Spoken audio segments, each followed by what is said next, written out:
Mark, good morning. Good to be with you. Always great to be with you. There's some legislation that came down the pike to make things easier and better in wake of some of these natural disasters. I want to go through some of the nuts and bolts of those here in just a moment. First up, though, all McCall's today and all the speculation now is that you guys in the Senate and everybody in the House, especially the Republicans, are going to be badgered and browbeaten to, quote-unquote, do something, as if legislation can cure our mass shooter problem. We know better.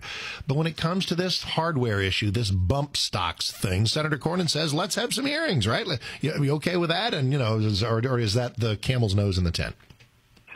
Well, Mark, I think we need to look at what happened in Vegas and actually investigate the facts. Every one of us was horrified at this deranged madman who murdered so many people and did so deliberately. I mean, the horror of the murders and over 500 wounded. I mean, this was a staggering act of terrorism. But at this point, we don't fully understand why this individual did what he did, what exactly was going on. We know that ISIS has claimed credit. We don't know if that's real yet or not.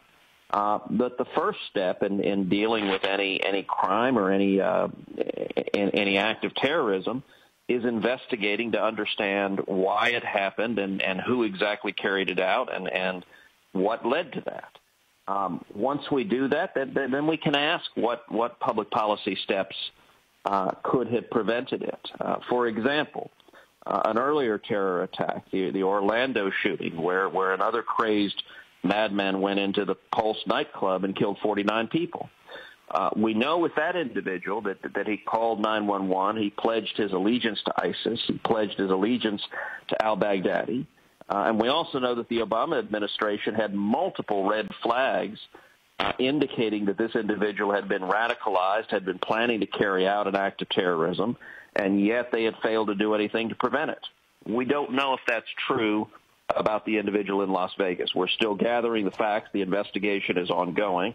But those are questions that need to be asked.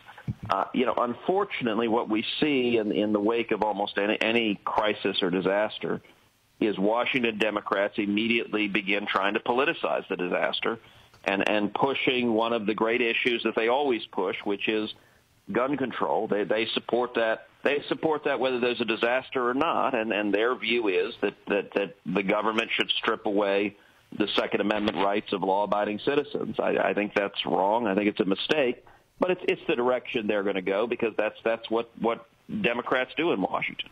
President was in Las Vegas yesterday, Puerto Rico the day before, and people, as they will do, said that it wasn't exactly... Vegas was great. Puerto Rico involved 3-point shots of paper towels into the crowd and talking about how Puerto Rico is busting our budget. Let's talk a little bit, though. First of all, do you think we are doing as the best job we can in the aftermath of Puerto Rico's woes?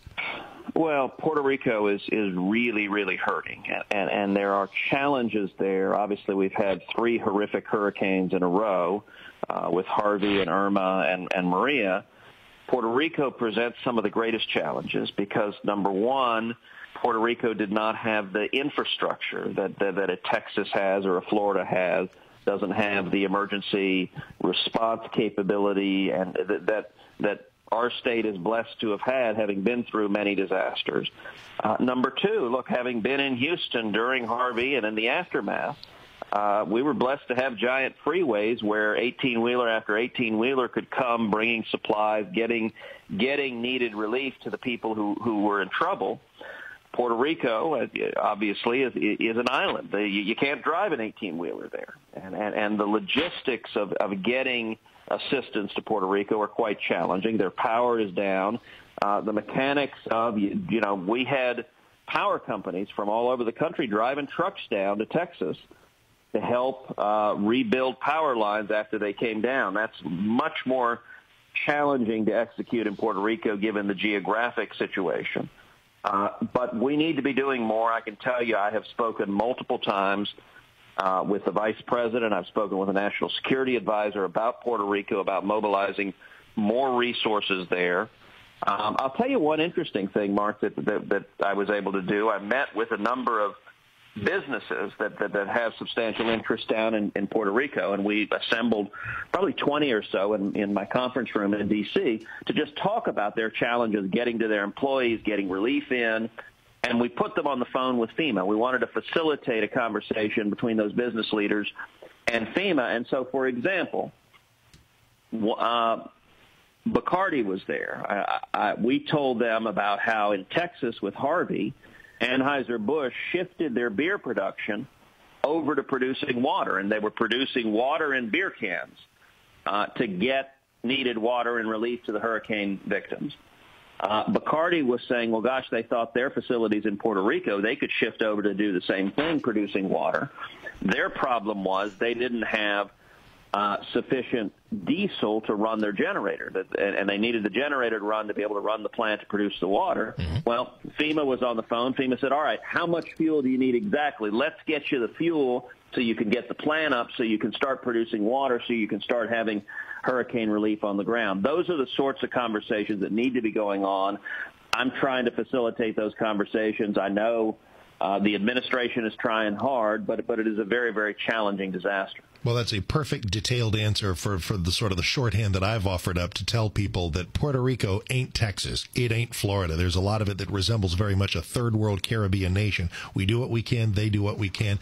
We've been trying to do some things for people in the aftermath of the storms, and I see in front of me here the Disaster Tax Relief and Airport and Airway Extension Act. That's a lot of stuff all put together. But bottom line, a lot of it is to help American families and communities impacted by Harvey and Irma and Maria. Let's go through a couple of these things. First, we're going to there are a lot of IRA things you can't do with your IRA, and we're going to have an exception to some of those early retirement plan withdrawals. Tell me about that. Right. Well, this was legislation that passed last week that I drafted along with John Cornyn and Marco Rubio. So it's the Cruz, Cornyn, Rubio bill. And it is tax relief for those who have been impacted by these hurricanes. So it helps the victims of Harvey. It also helps the victims of Irma and Maria. We were talking about Puerto Rico. It impacts Puerto Rico as well. And it's a number of things. It says, number one, as you just noted, that if you are impacted by the storms, you can withdraw from your 401k or your IRA to rebuild without paying the 10% penalty you would ordinarily pay. So it makes it easier for you to access your savings to rebuild from the storm. It makes it easier for you to deduct personal casualty losses on your taxes without being subject to the ordinary limitations that would apply in other circumstances. It also encourages charitable giving to hurricane relief funds by lifting the ordinary caps on charitable giving, and that's nationwide so that people can give nationwide to help Texans impacted by Harvey and to ensure that the relief is there. And for small businesses, if a small business, as a great many did, kept paying their employees, even though their employees couldn't come to work, even though the business was shut down, if they kept the paychecks going, this provides a tax credit to those businesses for continuing to pay their employees during and through the hurricane. And all of these are designed to be targeted tax relief to provide immediate help to the millions of Texans who are hurting badly because of this disastrous storm Harvey. And I was very, very glad the Cruz, Cornyn, Rubio legislation, it passed last week, and President Trump signed it Friday night. Senator Cruz is with us. Let's pivot from targeted tax relief post-hurricane to tax relief for everybody. This is something you'd presume we'd have Republican unanimity, and the left is going to be against us. Democrats are going to be against us, but doggone it, Senator, there are Republicans who are simply not as on board as they should be for the kind of tax reform that we need. Well, it is frustrating. You and I are both deeply frustrating at the Keystone Cops that we've seen play out on Obamacare repeal, that Republicans have not been able to get our act together yet to do that. We can't give up, by the way. I'm continuing to press to get to yes and get that done. On tax reform, the same is true. We have to deliver on tax reform. And Mark, I believe we will. I think virtually every Republican wants to get to yes on tax reform. The details are still very much being debated, very much being discussed. This is relatively early in the process on tax reform. But I think that there is a commitment to get to yes, And what I am pressing for, the two words that I'm urging the president more than anything else on tax reform are bold and simple. I think there is power in bold simplicity.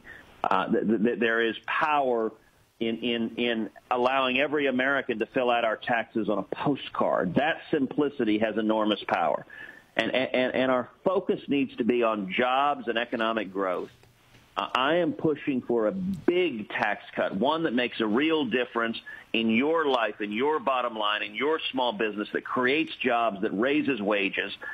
I don't know if we will get the big tax cut I would like. I think we may. But the point I'm making is, listen, it is almost as hard politically to do a small, piddling tax cut as it is to do something that will really have an impact. So let's do it. Let's go big and get bang for the buck. You might as well. If you're going to do it, let's do it. Last thing with Senator Ted Cruz, you noted, as did I, with a great deal of satisfaction over in the House, the passing of the Pain-Capable Unborn Child Protection Act. It would ban abortions at the point that there is tactile sensation in the unborn child. Anything beyond this I consider to be infanticide, and yet there will be people who will push back against it. How will this play in the Senate?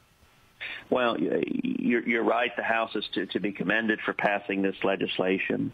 I believe we should protect every human life, that every human life is a gift from God. It is a precious and unique and valuable gift from God.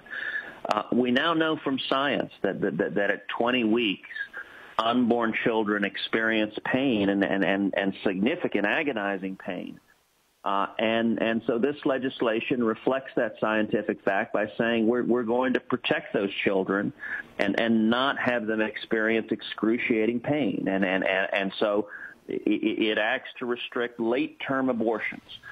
It's interesting. Nationally, vast majorities of Americans, 60, 70, 80% of Americans agree late-term abortions are horrifying and shouldn't be done. And yet, today's Washington Democrats, virtually 100% of Democrats in Congress, support unlimited abortion on demand up until the moment of birth. They support late-term abortions. We saw it in the last governor's race with Wendy Davis, where that was the heart of her campaign was late-term partial birth abortion. Well, this bill gives a chance for Senate Democrats to decide where they stand, and I very much hope that they choose to stand with life. It's the right thing to do, and it is a common sense measure that reflects what science tells us, that we should not be inflicting pain, horrifying pain, in the process of taking the life of an unborn child. Check out senatorial legislative things at cruz.senate.gov and follow him on Twitter at Ted Cruz. Always a pleasure, Senator. Thank you, and I look forward to whenever we talk next. Thank you, my friend. God bless.